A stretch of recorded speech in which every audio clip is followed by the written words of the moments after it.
Assalamualaikum warahmatullahi wabarakatuh. Halo semuanya, perkenalkan nama saya Dita Dwistiani dari mahasiswa Universitas Siber Asia, program studi komunikasi. Sebelumnya di sini saya akan mempresentasikan hasil dari tugas UTS pengantar komunikasi digital tentang komunikasi. Pertama, pengertian komunikasi. Apa sih itu komunikasi? Komunikasi adalah prasyarat kehidupan manusia. Tanpa komunikasi, interaksi antar manusia, baik perorangan maupun kelompok atau organisasi tidak mungkin terjadi. Komunikasi juga sebagai proses penyampaian atau transmisi dari pesan atau message dari pengirim atau sender kepada penerima atau receiver dengan cara yang dapat dimengerti. Yang kedua, contoh komunikasi. Contoh komunikasi itu ada dua, yaitu komunikasi verbal dan komunikasi non-verbal. Komunikasi verbal yaitu komunikasi yang dilakukan secara lisan, baik itu presentasi, instruksi kerja, atau personal. Sedangkan komunikasi non-verbal adalah kebalikan dari komunikasi verbal. Komunikasi non-verbal dibagi menjadi dua, yaitu kinesik dan proksemik. Komunikasi nonverbal. Pesan nonverbal merupakan penyampaian pesan tanpa menggunakan bahasa. Komunikasi nonverbal disampaikan melalui ekspresi wajah, gestur, gerakan tubuh, busana yang digunakan, dan simbol lain. Meski secara teoritis komunikasi nonverbal dapat dipisahkan dengan komunikasi verbal, dalam kenyataannya kedua jenis komunikasi tersebut merupakan suatu kesatuan dalam komunikasi tatap muka sehari-hari. Fungsi perilaku nonverbal.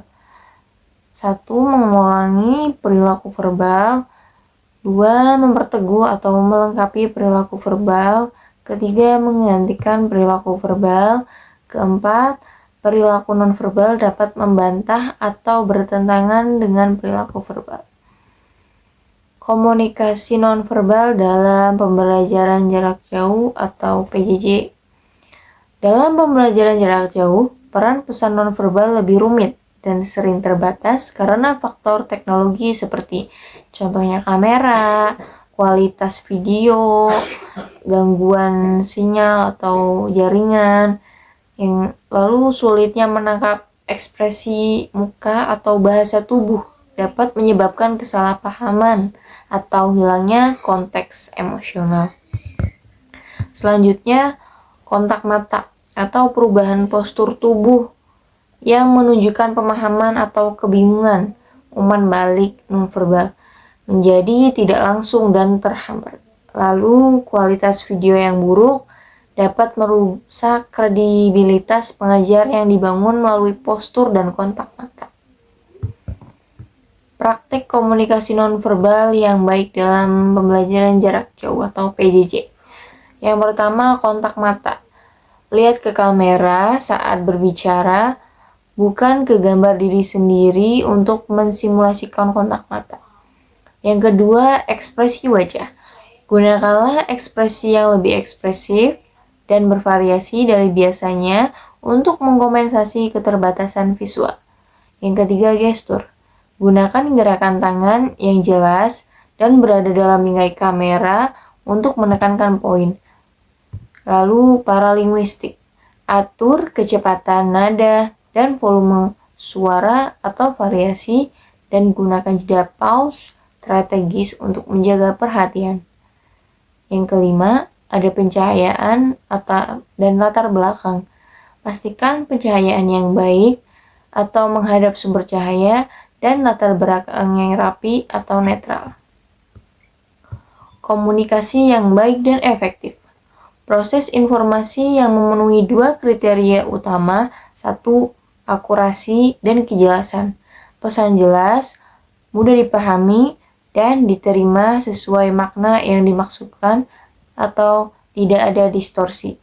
2. Mencapai tujuan atau outcome, menghasilkan atau tujuan yang diinginkan, misalnya memicu tindakan atau membangun hubungan. Kapan komunikasi efektif penting?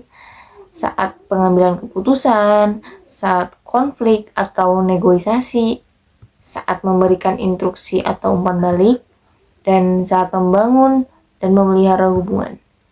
Mengapa komunikasi efektif itu penting? Untuk menghindari kesalahan dan pemborosan waktu atau sumber daya, lalu untuk meningkatkan produktivitas, yang ketiga untuk membangun kepercayaan dan hubungan yang lebih kuat, dan menciptakan lingkungan yang positif. Apa saja sih tantangan komunikasi efektif? Asumsi dan prasangka menganggap penerima sudah mengerti pesan, membiarkan prasangka pribadi menyaring cara mendengarkan atau merespon, dan kurangnya empati. Yang kedua, penyaringan informasi. Pengirim sengaja menahan atau memanipulasi informasi agar terlihat menguntungkan, hanya melaporkan berita baik. Penerima hanya mendengar apa yang ingin didengar. Yang ketiga, kecepatan dan beban informasi.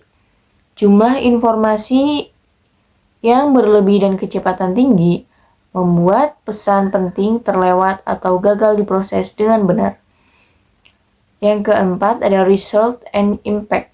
Interpretasi yang berbeda terhadap kata-kata, isyarat nonverbal, dan konteks sosial antar budaya dapat menyebabkan salah tafsir serius.